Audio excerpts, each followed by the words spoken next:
Yes, good afternoon, students. How are you? Yes, hope you all of you are fine and safe at your homes. Yes, good afternoon, Ritika. Good afternoon, Simarjot.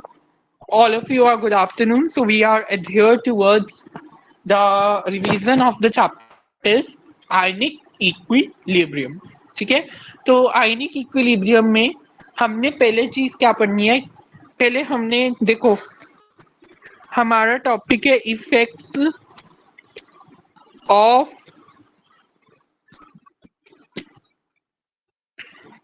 Physical equilibrium. हमारा क्या है topic, effects of physical equilibrium. कि हमारे physical equilibrium का effects क्या है. ठीक है, पहले है इफेक्ट्स ऑफ फिजिकल इक्विलिब्रियम. ठीक है, जिसमें अभी मैं केस डिस्कस करने जा रहा हूँ.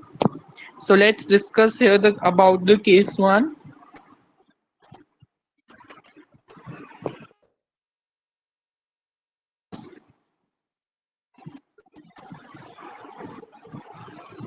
ठीक है, केस वन क्या है कि इसका सॉलिड लिक्विड इक्विलिब्रियम में क्या इफेक्ट पड़ता है. ठीक है, so let's discuss about the solid liquid equilibrium पे क्या इफेक्ट पड़ता है.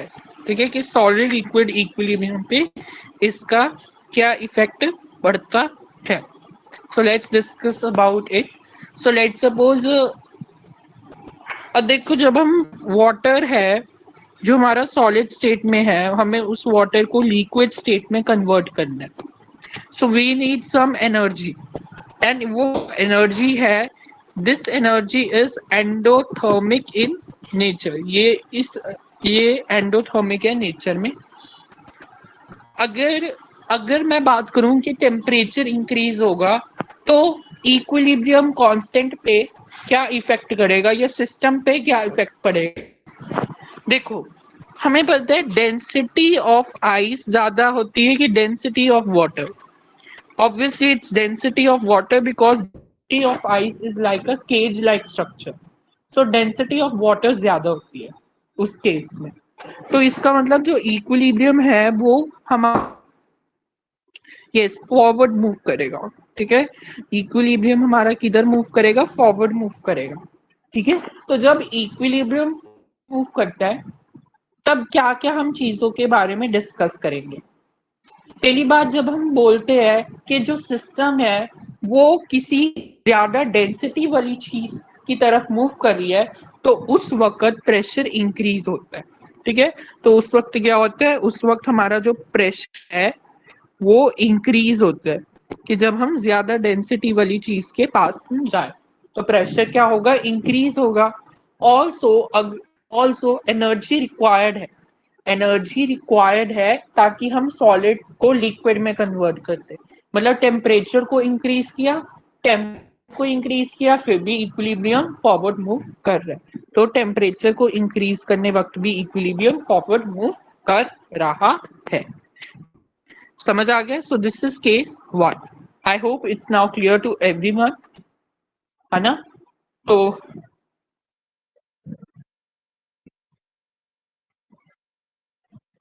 इसके रिलेटेड हमने क्वेश्चन भी किया था कि density of diamond in graphite are 3.5 and 2 gram per ml respectively.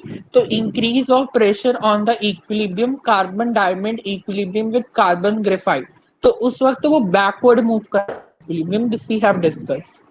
अब हम केस 2 की बात करते हैं, effects of pressure and temperature on solubility of gas in liquids.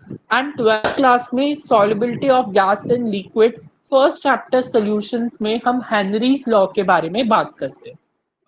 ठीक है, तो इसका वैसे हेनरीज लॉ में आपको ज्यादा समझ आएगा, but you know me. Case 2 is Henry's law. तो केस 2 तो हमारा हेनरीज लॉ है. अब ये जो हेनरीज लॉ की चीजें है वो हम हेनरीज लॉ क्या कहते हैं, कि प्रेशर और temperature, solubility of gases in liquids में क्या डिपेंडेंस है। ठीक है, कि जैसे अगर कोई गैसियस कार्बन डाइऑक्साइड है, जब हम वो में कैसे सॉल्युबिलिटी वर्ड हम लिक्विड से हमारे मन में होता है ना।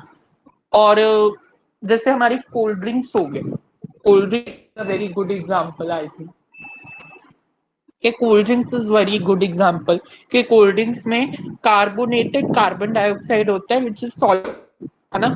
और इसका भी केसेस बनते हैं, पर वो ज्यादा जब आप हेनरीज लॉ पढ़ोगे ना, वो तब ज्यादा समझ आएगा। बट एक बार मैं चलो आपको बता देता हूँ। ठीक है, एक बार हम बता देते हैं इसे, जिससे अगर मैं केस वन के बारे में बात करूं, प्रेशर इंक्रीज होने वक्त जो सॉल्युबिलिटी है वो भी इंक्रीज होती है। देखो, इन दिस केस भूल जाओ कि डेंसिटी वर्ड भी है। ठीक है, ये क्योंकि ये जो केस टू है इसमें हम डेंसिटी का कोई रिलेशन नहीं है कि प्रेशर इंक्रीज करता है सॉल्युबिलिटी कैसे इंक्रीज होती है, उसका डेंसिटी के साथ कोई रिलेशन नहीं। ठीक है, रिएक्शन फॉरवर्ड होगी इसके वक्त। ये आपको जब हेनरीज लॉ पढ़ाऊंगा ना तब ज्यादा समझ आएगा, उससे पहले हमें काफी चीजों से ट्रीट करना है। एंड आज ही मैं +2 स्टार्ट कर रहा हूँ विद सोल्यूशन चैप्टर। ठीक है, तो उसमें हम पढ़ेंगे। ऑल्सो टेम्परेचर इंक्रीज हो रहा है तो हम क्या बोलते हैं, सॉल्युबिलिटी डिक्रीज होती है।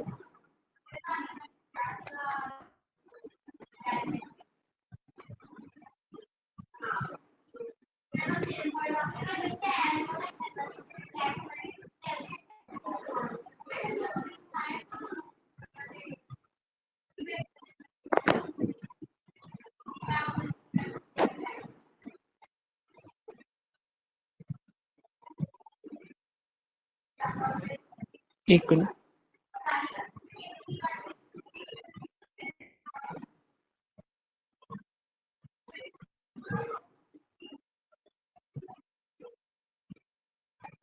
एक मिनट बच्चे। ठीक है, ये समझ आ गए।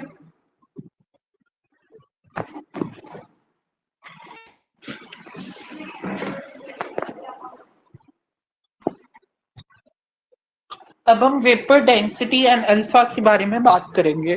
बेसिकली आज का टॉपिक हमारा इधर से स्टार्ट होना था, वेपर डेंसिटी एंड अल्फा। थोड़ा ध्यान से समझना इस टॉपिक को। वैसे इसमें कोई औखा वाली बात नहीं है, बट नहीं, JEE में इतना पूछा नहीं जाता, पर आपके हो सकता है उसमें पूछ ले।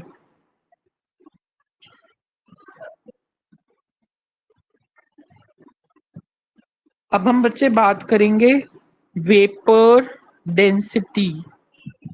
किसकी बात करेंगे, वेपर डेंसिटी। तो वेपर डेंसिटी एक होता है थ्योरेटिकल वेपर डेंसिटी, एक होता है ऑब्जर्व्ड वेपर डेंसिटी। ठीक है, एक इसमें दो वर्ड्स ध्यान रखना, एक होता है डेंसिटी जो थ्योरेटिकल है, एक होता है जो ऑब्जर्व्ड है। ठीक है, सो दिस इज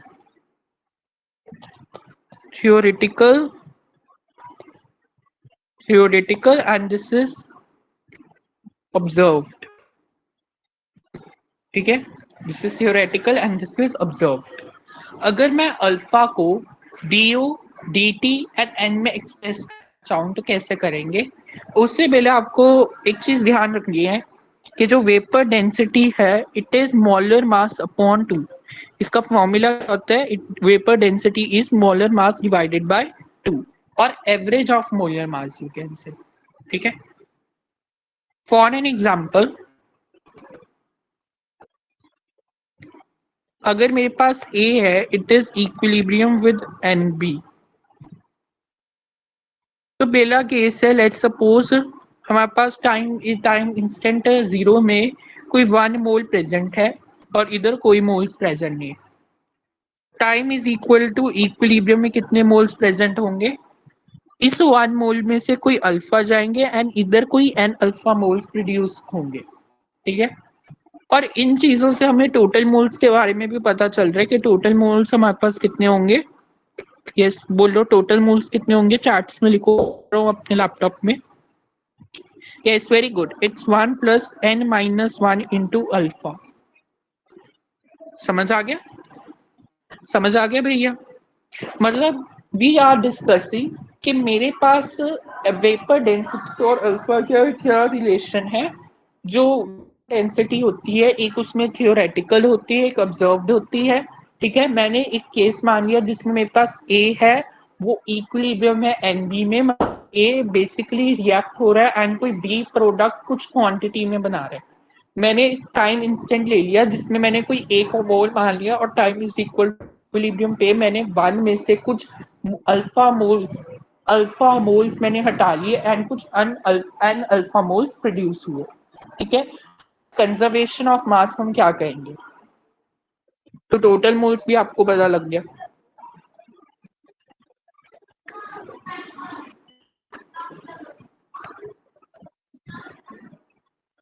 ठीक है, बाय कंजर्वेशन ऑफ मास हम क्या कहेंगे? बाय कंजर्वेशन ऑफ मास, तो ये वाला इंपॉर्टेंट है कि बाय कंजर्वेशन ऑफ मास हम क्या कहेंगे कि जो इनिशियल मास है, जो मास इनिशियल है वो मास फाइनल के इक्वल है। ठीक है, तो इधर हम क्या लिखेंगे कि पहले हमारे पास कितना मोल था? अरे भैया, अब देखो अब हम इसे रिलेट कैसे करेंगे। हमें पता है नंबर ऑफ मोल्स क्या होता है, mass in grams divided by the molar mass. तो बेसिकली हम एन मास को हम n into number of moles into molecular mass लिखेंगे। इनिशियल मास हमारे पास क्या था? इनिशियल मोल्स हमारे पास सिर्फ एक मोल था। मास हमारे पास in the terms of vapour density Ma/2 था। हमारे पास total moles 1 plus n minus 1 into alpha produce हुए।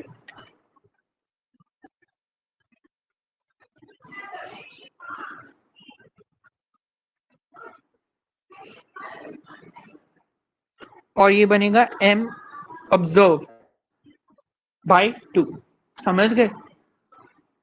मैंने बाई 2 ना, ये जो दो है, एक ये दो है एक ये दो है, ये मैंने बोथ साइड्स मल्टीप्लाई किया। ठीक है, समझ गए?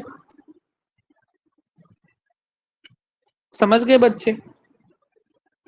या कोई रिप्लाई दे दूं? हाँ, ओके, क्लियर क्लियर क्लियर। समझ गए? मतलब मेरे पास इनिशियल मोल्स होंगे इंटू एम में, है ना, is equal to 1 plus n minus 1 into alpha into जो टोटल मास ऑब्जर्व, ये है टोटल मास जो ऑब्जर्व हुआ है ना, जो ऑब्जर्व मास। और मैंने दोनों तरफ डिवाइडेड बाय 2 कर दिए। ठीक है, ये लिख भी लो, ये क्या है जी? This is mass, write down this is मास,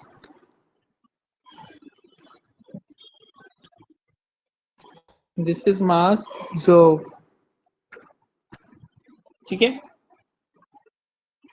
तो अब ये क्या हो गया? दिस इज 1 इंटू जो डेंसिटी हमारे पास थ्योरेटिकल आई है, ये बेसिकली एम A/2 ही हमारा क्या दर्शाता है कि जो हमारे पास थ्योरेटिकल डेंसिटी आई है, समझ, it is equal to 1 plus n minus 1 into alpha and this is जो डेंसिटी हमारे पास ऑब्जर्व हुई है।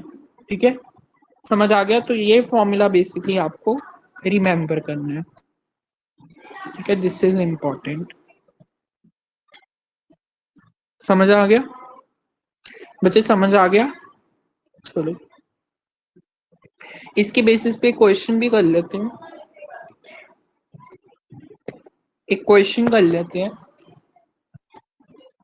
What is the observed vapor density of PC5 at 25 degrees Celsius when it is dissociated to the extent of 80%? तो 80% मतलब हमारे पास है 80 bye 100 which is 0.8। और अब अगर मेरे पास है PCl5, तो ये डिसोसिएट होगा in terms of PCl3 plus Cl2।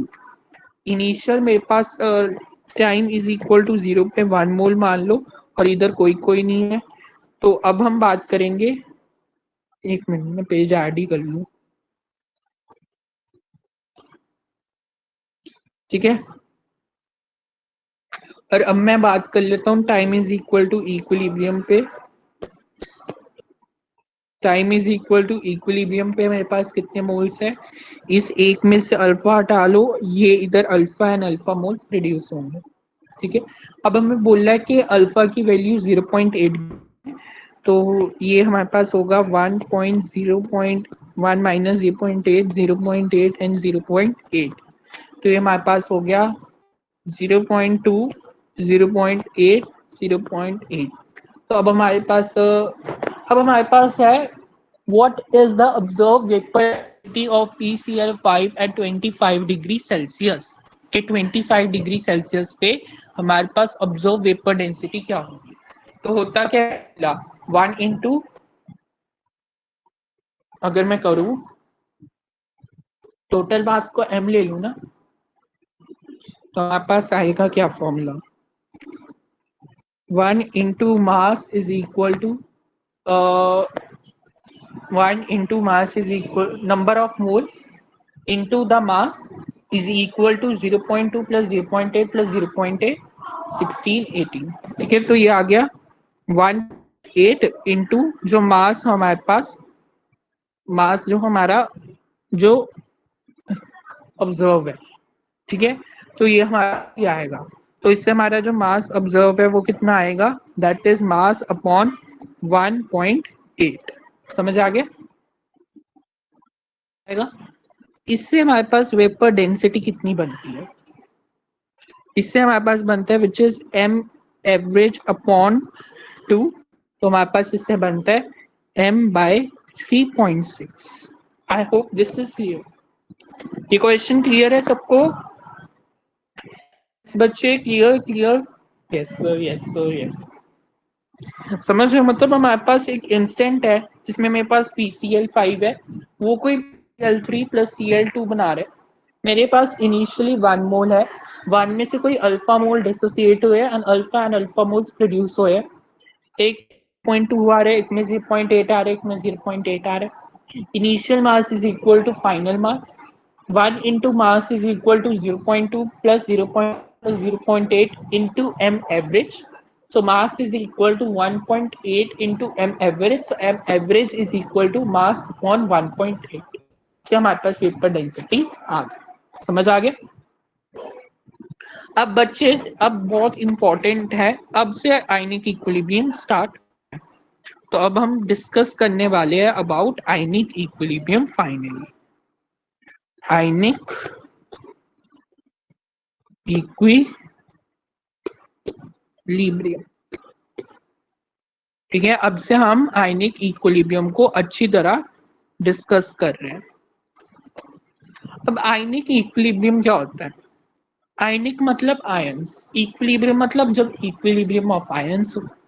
Simple इसकी एक डेफिनेशन हम पहले लिख लेते हैं कि it is defined as equilibrium of ions. ये कैसे डिफाइन है, एज इक्विलिब्रियम ऑफ आयंस। ठीक है, समझ आ गया। जैसे हमारे पास, अगर मेरे पास NaCl है जो कि सॉलिड है, अगर इसे मैं वाटर की प्रेजेंस में इसको मैं करूं डिसोसिएट, तो ये Na positive ions plus Cl negative ions में डिसोसिएट होता है। ये दोनों एक्वस में होंगे। समझ आ गया। एंड वाटर को हम एक डिफॉल्ट सॉल्वेंट मानते हैं, यू हैव टू नो। ठीक है, अगर मैं इसमें ही बात करूं, टाइप ऑफ सब्सटेंसेस होते हैं, एक होता है इलेक्ट्रोलाइट्स, एक होता है non electrolytes. Remember 10th class, मैंने आपको 10th क्लास में पढ़ाया हुआ है बच्चे। इलेक्ट्रोलाइट्स होते हैं, एक पार्शियल इलेक्ट्रोलाइट्स होते हैं। इलेक्ट्रोलाइट्स क्या होते हैं, जो अपने आप को आयंस में ब्रेक कर लेते हैं, जैसे HCl है, NaOH है, KL है। पर जो नॉन इलेक्ट्रोलाइट्स होते हैं, जैसे जो केमिकल इक्विलिब्रियम में हम डिस्कस करते हैं कि जो अपने आप को आयंस में ब्रेक नहीं करते, जैसे PCl3 PCl5 है, देन जैसे CO2 है। ठीक है, अब एक होते हैं स्ट्रॉन्ग इलेक्ट्रोलाइट्स, एक होते हैं वीक इलेक्ट्रोलाइट्स। मैं इसमें इतना समय नहीं गवाऊंगा, एक बार मैं आई देखता हूँ कि हमारे पास एक होते हैं स्ट्रॉन्ग इलेक्ट्रोलाइट्स, एक होते हैं वीक इलेक्ट्रोलाइट्स। स्ट्रॉन्ग इलेक्ट्रोलाइट्स कौन से इलेक्ट्रोलाइट्स होते हैं, यस, इलेक्ट्रोलाइट्स हमारे पास कौन से इलेक्ट्रोलाइट्स होते हैं, स्ट्रॉन्ग इलेक्ट्रोलाइट्स हमारे पास वो इलेक्ट्रोलाइट्स होते हैं यस, स्ट्रॉन्ग इलेक्ट्रोलाइट्स हमारे पास वो इलेक्ट्रोलाइट्स होते हैं जो अपने आप को कंप्लीटली ब्रेक आयंस में कर लेते हैं। जैसे स्ट्रॉन्ग एसिड अगर मैं बात करूं, जैसे हर एक कोई स्ट्रॉन्ग एसिड होता है, जैसे HI, HBr, HCl, H2SO4, HNO3, HClO3, HClO4, तो ये सारे स्ट्रॉन्ग एसिड्स वाले स्ट्रॉन्ग इलेक्ट्रोलाइट्स हो गए। कई बेसिस भी होते हैं, जैसे अगर मैं NaOH की बात करूं, KOH की बात करूं, RbOH की बात करूं, ठीक है, जैसे मैं BaOH ट्वाइस की बात करूं, ठीक है। अगर मैं सॉल्ट्स के बारे में बात करूं, KCl3, NaCl, CH3, COON, तो ये भी एक स्ट्रॉन्ग इलेक्ट्रोलाइट्स में करते हैं। अगर मैं अगर मैं आपके पास बात करूं CH3CONA की, तो वो किससे बनता है? वो एसिडिक एसिड और NaOH से बनता है। जो एसिडिक एसिड होता है वो एक वीक वीक एसिड होता है, एंड जो NaOH एक स्ट्रॉन्ग एसिड स्ट्रॉन्ग होता है, तो रिजल्टिंग एक स्ट्रॉन्ग बेस होगा, hence it is strong electrolytes, ठीक है। अगर मैं वीक इलेक्ट्रोलाइट्स की बात करूं, तो वो अपने आप सिर्फ एक पार्शियल डिसोसिएट कर पाते हैं, जैसे कोई 5% हो गया, कोई 10% हो गया। अगर मैं इसकी एग्जांपल्स के बारे में बात करूं, जैसे वीक एसिड्स हो गए, जैसे CCOH हो गया, HCOOH हो गया। और अगर मैं वीक बेसिस की बात करूं, जैसे MgOH ट्वाइस हो गया, कैल्शियम हाइड्रोक्साइड, तो ये yes, magnesium hydroxide, MEHO, MEOH twice, AOH3, NaH3, RnH2, कई सारे एग्जांपल्स होते हैं। अब बढ़िया, अब पहले मैं आपको एसिड और बेसिक का कंसेप्ट बताऊं, ठीक है, एज इट्स रिवीजन क्लास। तो हमारा मोटो है कि हम बहुत अच्छी तरह अंडरस्टैंड भी करें एंड आपको प्रो बना दे। अब मैं बात करूं एसिड बेस कंसेप्ट के बारे में, इसे भी थोड़ा ध्यान से समझना। ये टॉपिक इतना औखा नहीं है, बट बच्चों को औखा लग सकता है। इसमें मैं पहले केस के बारे में बात करूंगा, विच इज अर्हीनियस भैया के बारे में। अर्हीनियस भैया का हम बोलते रहते हैं। अर्हीनियस भैया के कंसेप्ट को हमने 10th क्लास में भी पढ़ा हुआ है, ठीक है। अर्हीनियस भैया ने क्या बोला? अर्हीनियस भैया ने बोला कि अगर अर्हीनियस एसिड होगा तो वो अपने आप को H पॉजिटिव आयंस देगा देगा H पॉजिटिव आयंस देगा।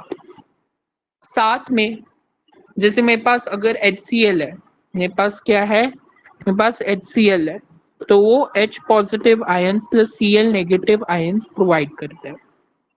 अगर मेरे पास H2SO4 है, तो वो 2H positive and O2 negative ions है।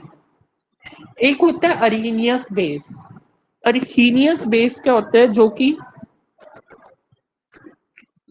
अर्हीनियस बेस क्या होता है? जो कि बेसिकली OH नेगेटिव आयंस दे। क्या दे? OH नेगेटिव आयंस दे। जैसे अगर मेरे पास NaOH है, जैसे मेरे पास NaOH है, तो हमारे पास Na positive ions plus OH negative ions देता है। जैसे MgOH ट्वाइस है, ये मेरे पास Mg2 positive plus 2OH negative ions provide करेगा, ठीक है। तो ये वाला बहुत इंपॉर्टेंट है, this you have to remember. अगर मैं ये समझ आ गया अर्हीनियस भैया का, कि जो हमारे पास अर्हीनियस एसिड है वो H पॉजिटिव आयंस देगा, जो अर्हीनियस बेस है वो OH नेगेटिव आयंस देगा। अब ब्रॉन्स्टेड भैया की बात करते हैं, ब्रॉन्स्टेड लॉरी कंसेप्ट की बात करते हैं, ठीक है, उसका भी बहुत इंपॉर्टेंट है।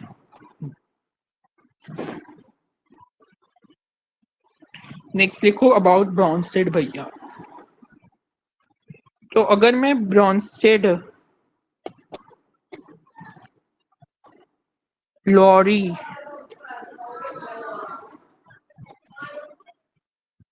कंसेप्ट की बात करूं, एक होता है ब्रॉन्स्टेड लॉरी एसिड और एक होता है ब्रॉन्स्टेड लॉरी बेस। देखो मेरी थोड़ी पंजाबी टोन निकल रही है, बट ब्रॉन्स्टेड एसिड्स क्या होते हैं? जो H positive ions they, which gives H positive ions, means it is similar to that of arrhenius acid. arrhenius acid भी H positive ions लेता है। इसके एग्जाम्पल क्या है, HCl, HNO3, H2SO4। पर ब्रॉन्स्टेड बेस क्या होता है, जो कि H पॉजिटिव आयंस एक्सेप्ट करे, मतलब जो दे वो है हमारा भैया एसिड, जो ले वो हमारा भैया क्या है, बेस। इसमें अब एग्जांपल्स की अगर मैं बात करूं, इसकी एग्जांपल्स है HCl, HNO3, H2SO4। इसकी एग्जांपल क्या है, इसकी एग्जांपल है NaOH, KOH, NH3, RNH2 और भी कई होती है। अब ये कैसे होता है उसकी बात करते हैं कि हम अब अरहेनियस कौन सा है, ब्रॉन्स्टेड कौन सा है, उस आइडेंटिफाई कैसे करें। अब ध्यान से समझना, एक मिनट भैया, अब ना थोड़ा ध्यान से समझने वाली चीज है। मैं थोड़ा ना 2-4 पेजेस और ऐड कर लूं, पेज सॉर्टर।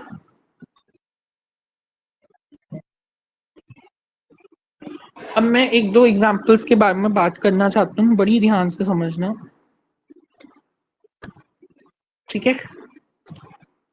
अगर मेरे पास NH3 है, अब NH3 क्या एक बेस है, तो मतलब वो H पॉजिटिव आयंस को एक्सेप्ट करेगा और वो क्या बनाएगा, NH4। इधर मैं क्या बात करूं, इधर मैं ब्रॉन्स्टेड ब्रॉन्स्टेड बेसिस की बात कर रहा हूं, ठीक है। मेरे पास RNH2 है, वो भी H पॉजिटिव आयंस को एक्सेप्ट करेगा और अपने आप को, इधर पॉजिटिव आने सॉरी, और अपने आप को RNH3 पॉजिटिव कहलवाएगा, ठीक है। मतलब इधर ये दोनों क्या बन गए, इधर ये दोनों क्या बन गए, इधर ये दोनों बन गए ब्रॉन्स्टेड बेसिस। क्या बन गए इधर, ब्रॉन्स्टेड बेसिस।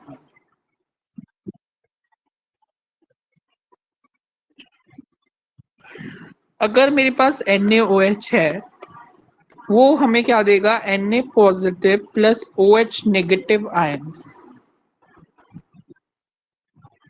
अगर HCl है तो ये क्या देगा, H positive plus OH negative ions. अच्छा ये भी हम समझ सकते हैं, HCl इधर क्या है, ब्रॉन्स्टेड एसिड है, क्योंकि वो हमें क्या दे रहा है, वो हमें OH नेगेटिव आयंस दे रहा है।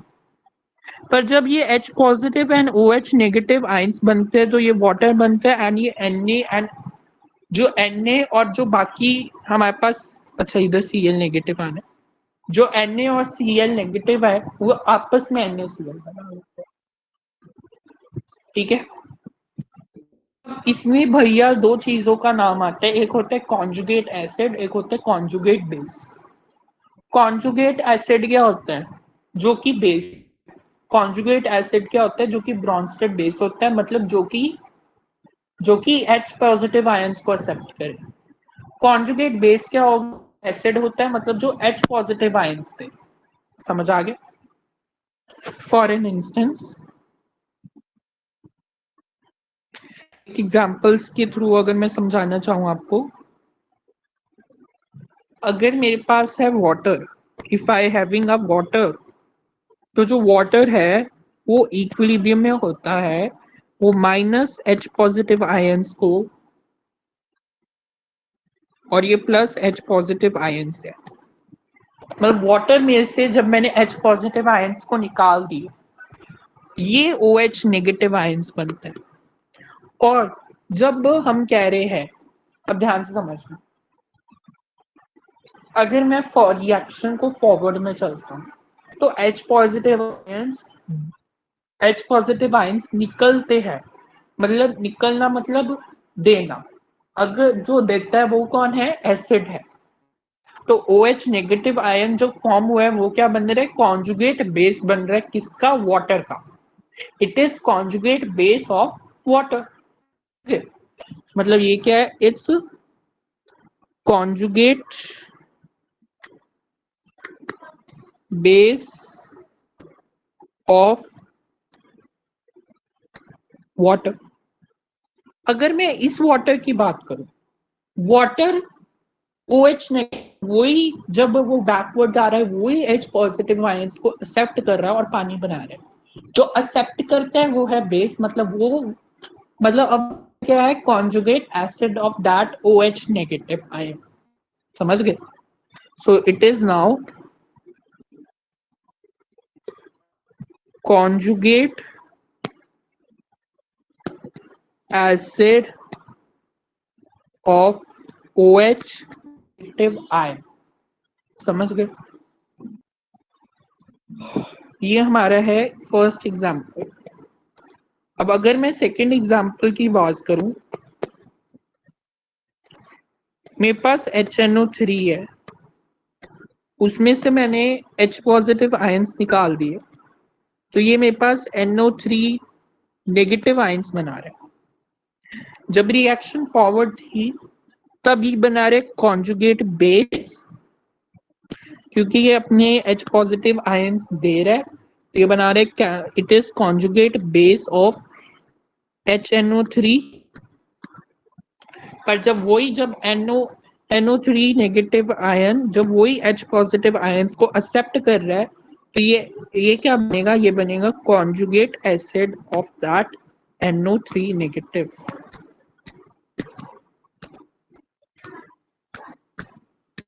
समझ गए? समझ गए भैया? अब आपको समझ आ गया?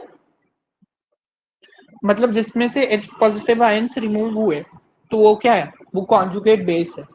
पर जिसमें ऐड हुए वो क्या है, कॉन्जुगेट एसिड है। बहुत सिंपल, एसिड और बेस में अपना दिमाग रहे।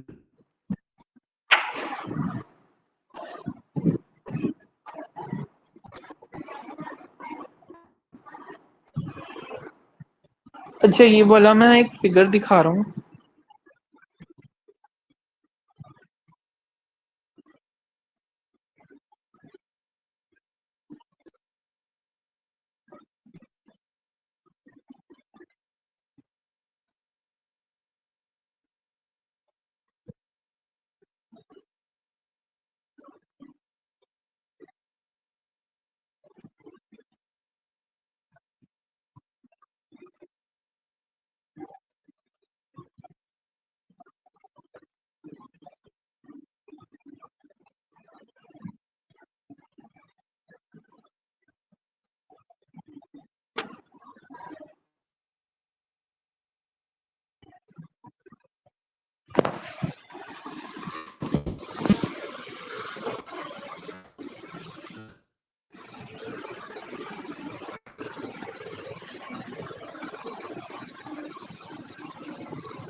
एक मिनट।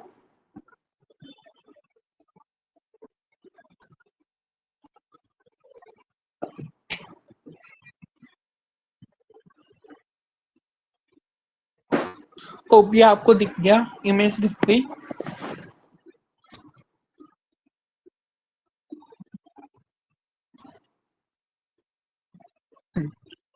क्वेश्चन है, choose the conjugate acid base pair from the following. ठीक है, मतलब हमें कॉन्जुगेट एसिड और बेस बताने। कॉन्जुगेट एसिड भी क्या होता है, जो बेस होता है, मतलब जो H पॉजिटिव आयंस को एक्सेप्ट करे।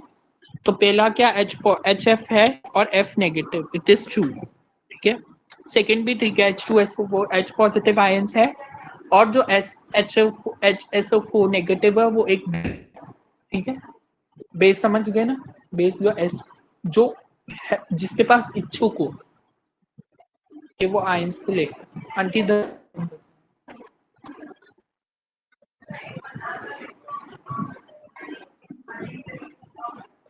जैसे जो H2CO ये भी एक कॉन्जुगेट एसिड है, एंड HCO3 नेगेटिव है, एक बेस है जो इच्छुक है कि उसको पास आए, है ना।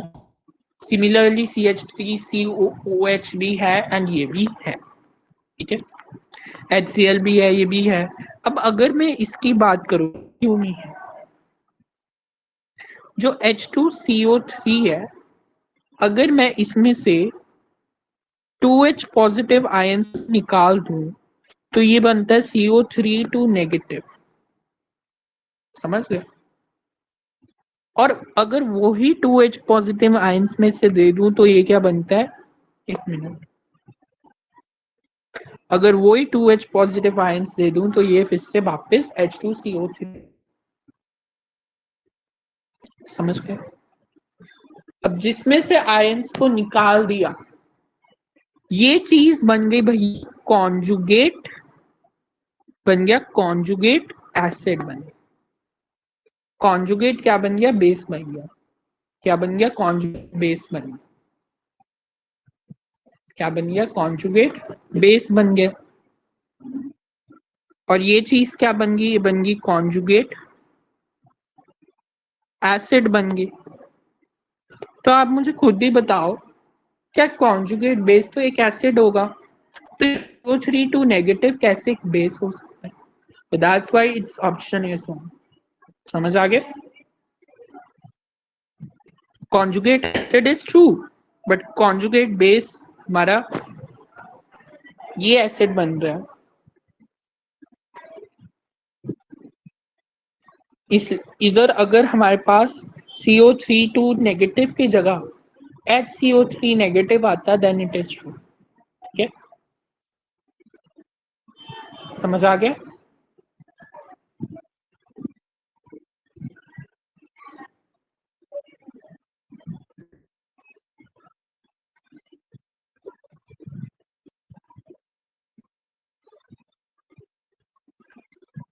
एक मिनट भैया।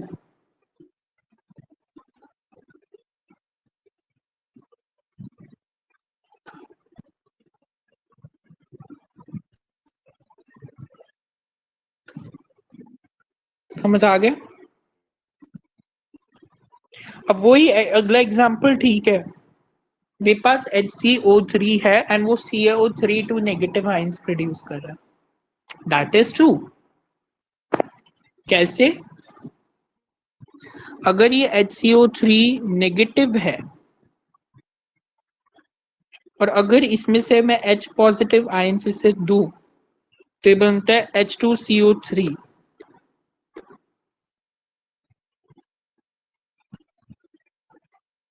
सॉरी, अगर मैं निकालूं नेगेटिव आयंस, ओके, ये माइनस है, सॉरी।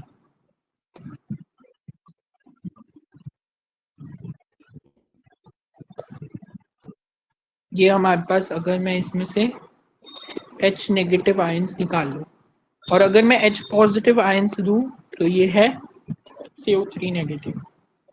जिसमें से आयंस निकाल लूं, ये क्या बन गया, ये बन गया कॉन्जुगेट, ये बन गया कॉन्जुगेट, क्या बन गया, बेस बनना, क्या एसिड बना,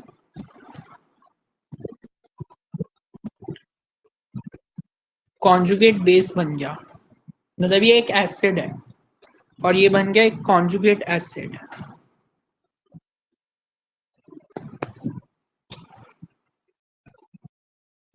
तो yes, it is example of acid base pair. समझ आ गया।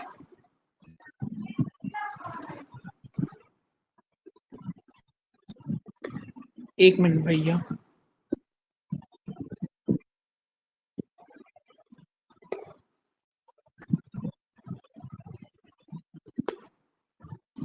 ठीक है,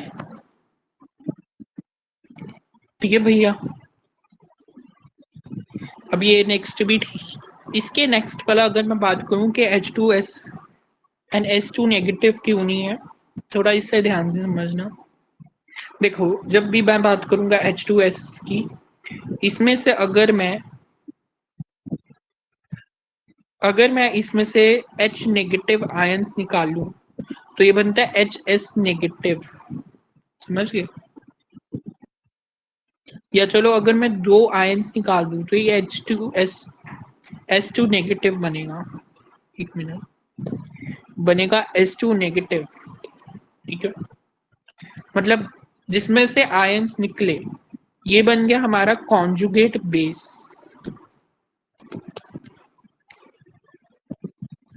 और ये बन गया कॉन्जुगेट एसिड। तो कॉन्जुगेट बेस, कॉन्जुगेट एसिड, अब हमारे पास कौन, H2S, which is correct. H2 negative है हमारा कॉन्जुगेट बेस, मतलब ये एसिड है, मतलब ये बेस नहीं है, तो that's why it is false. समझ गए? समझ गए भैया? आई होप ये आप क्लियर है ये वाला, इसलिए इम्पोर्टेंट था। Review the equilibrium and choose the correct option. HClO4 plus H2O, H3O and ClO4 negative दे रहा है। चलो ये वाला मैं करवा देता हूँ।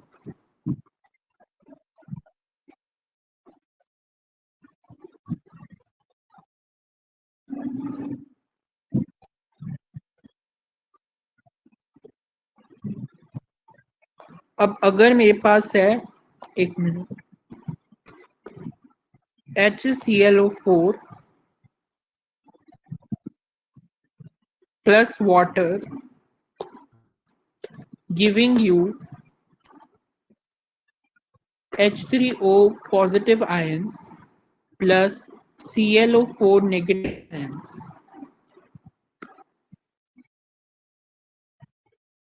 अब HClO4 हमारे पास ClO4 नेगेटिव आयंस दे रहा है, इसमें से H निकाल दिया, इसमें से H पॉजिटिव आयंस को निकाल दिया, मतलब ये एक एसिड बना। मतलब ये वाला चीज, ये जो Cl4 नेगेटिव है, ये कॉन्जुगेट बेस है, ये कॉन्जुगेट बेस है, ठीक है, एंड ये उसी का एसिड है।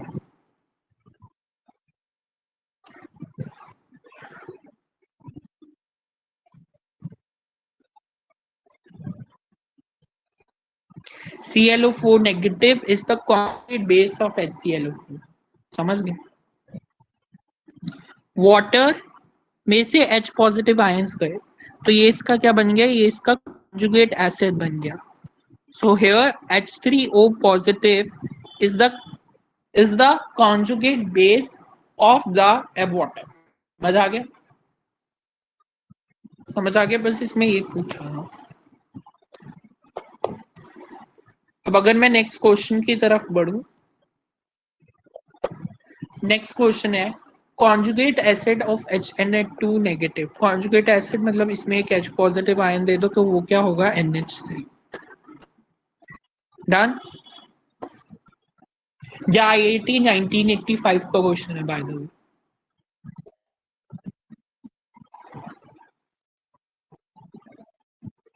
अब एक अच्छा है, हमें कॉन्जुगेट एसिड्स स्पीशीज आपको प्रोवाइडेड है और उसके कॉन्जुगेट बेस भी बताना। वाटर का कॉन्जुगेट एसिड क्या बनेगा, HCO पॉजिटिव, और इसका कॉन्जुगेट बेस क्या बनेगा, वाटर में से H पॉजिटिव आयन निकाल दो, ये बनेगा OH नेगेटिव। मेरे पास है HCO3 नेगेटिव, उसका कॉन्जुगेट एसिड बनेगा H2CO3, इसका कॉन्जुगेट बेस क्या बनेगा, CO3 नेगेटिव। मेरे पास HSO4 नेगेटिव है, इसका जो कॉन्जुगेट एसिड बनेगा वो बनेगा H2SO4, का जो कॉन्जुगेट बेस बनेगा वो है CO4 नेगेटिव। मेरे पास NH3 है,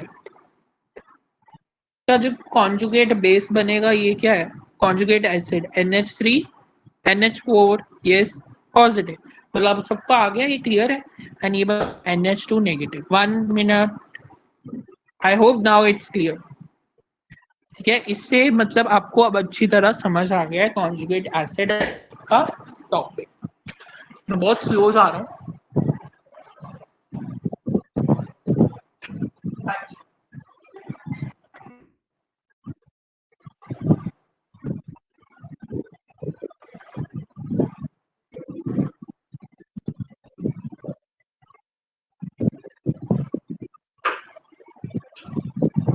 बच्चे आपको मैं 2 मिनट की ब्रेक दे रहा हूँ, मुझे 1 मिनट जाओ ना, तुमसे ना प्यास कर रही है।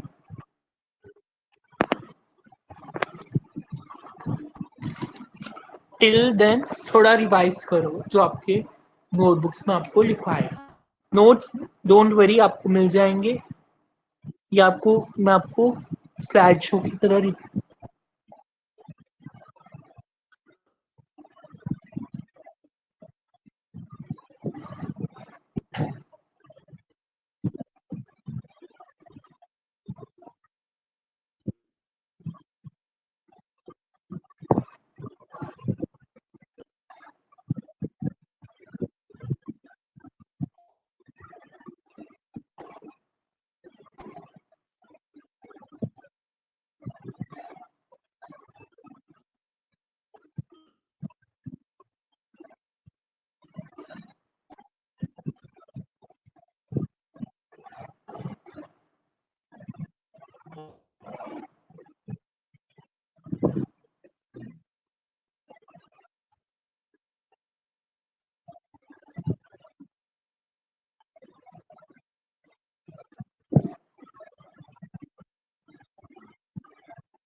समझ आ गया।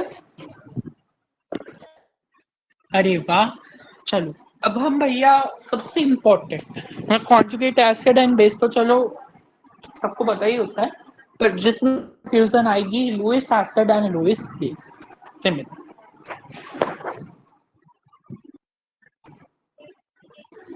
आज मैं एक नई क्लास ले रहा हूँ रिलेटेड टू सॉल्यूशंस चैप्टर, सभी ज्वाइन करना है।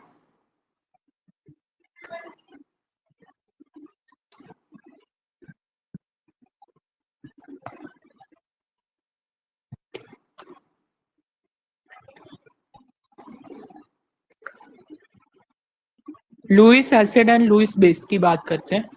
लुईस एसिड क्या होता है? लुईस एसिड सर जो इलेक्ट्रॉन्स को एक्सेप्ट करता है वो क्या होता है? Lewis acid. ठीक है, लुईस एसिड क्या होगा? Which accept pair of electron. Lewis base क्या है? जो इलेक्ट्रॉन पेयर का डोनर होता है, which is the donor of electron pair. Lewis acid की एग्जांपल्स क्या है?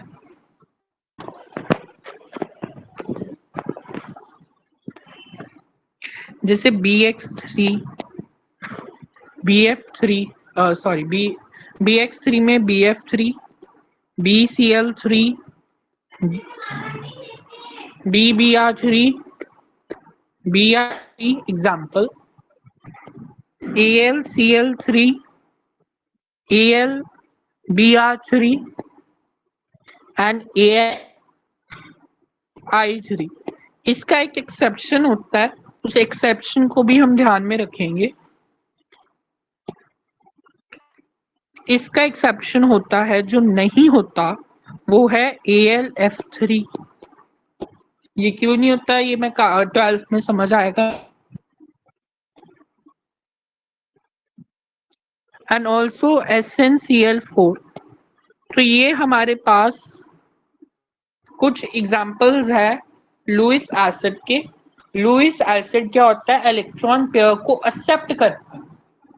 जैसे मेरे पास एक एसिड है जो कि इलेक्ट्रॉन पेयर को एक्सेप्ट करेगा, जैसे BF3, BCl3, BBr3, BI3, BH3, AlCl3, BAlB, AlI3, SEn SiO4। मतलब ये इच्छुक होगा, इसके पास इलेक्ट्रॉन्स की कमी होगी, इसके कारण ही तो वो एक्सेप्ट कर रहा है। अब इलेक्ट्रॉन लुईस बेस कौन होगा? जो बहुत ही दानवीर हो, न्यूक्लियोफाइल हो एक हिसाब से, जो बहुत ज्यादा दानवीर हो, जो चाहता है कि चलो ले लो, मुझे कोई फर्क नहीं पड़ेगा। मतलब उसके पास लोन पेयर वगैरह भी हो सकता है। जैसे हमारे पास है NH3 जिसके ऊपर लोन पेयर है, हमारे पास है जिसके ऊपर लोन पेयर है, हमारे पास F नेगेटिव है, Cl नेगेटिव है, Br नेगेटिव, RNH2 जिसके ऊपर लोन पेयर है दो। तो ये सारे एग्जाम्पल्स हो गए। तो एक लुईस एसिड और एक लुईस बेस क्या होता है? एक लुईस एसिड वो होता है जो कि इलेक्ट्रॉन पेयर को एक्सेप्ट करे, एक लुईस बेस होता है जो कि इलेक्ट्रॉन पेयर को डोनेट करे। समझ आ गया? The compounds which are not Lewis acid, चलो आप बताओ क्या BF3 एक लुईस एसिड है? यस, BF3 एक लुईस एसिड है, हाँ। ACl3 है, हाँ। SnCl4 है, BaCl2 है ना। क्यों? क्योंकि जो BaCl2 होगा वो अपने इलेक्ट्रॉन पेयर को डोनेट करना चाहे, क्योंकि ये सेकेंड पीरियड में आता है। Hi, Helly, listen, BBC News of France needs some men as नहीं। हाय, ऐसे मैंने हिलीना की रूबिया से फ्रेंडशिप, बेटा मांगे कार स्कूटर बाप राजी, बेटा मांगे कार स्कूटर बाप। हाँ, तो ये इलेक्ट्रॉन पेयर डोनर नहीं है। This electron pair donor BaCl2, that's very clear. L के पास बड़े आयंस है उसके। लुईस एक्सिस क्या है? जो इलेक्ट्रॉन पेयर को एक्सेप्ट करेगा। लुईस बेस क्या है? जो दान है, दानवी, दानवी बेस, कुछ ऐसे याद रखो, देन इट्स वेरी क्लियर। ठीक है,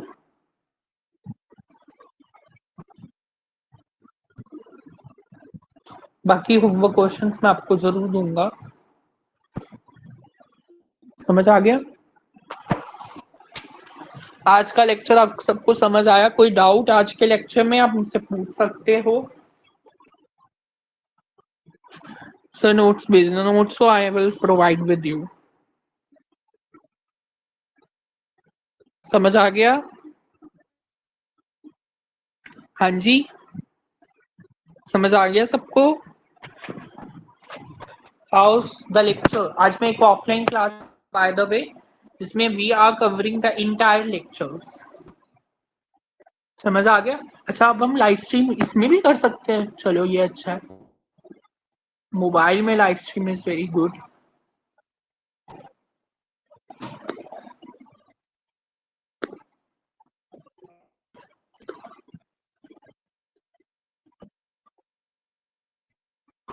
I hope today's lecture is interesting for you. So tomorrow I will be going to discuss, will be continuing the chapter. And thank you for supporting my channel, Chemistry Rhythm.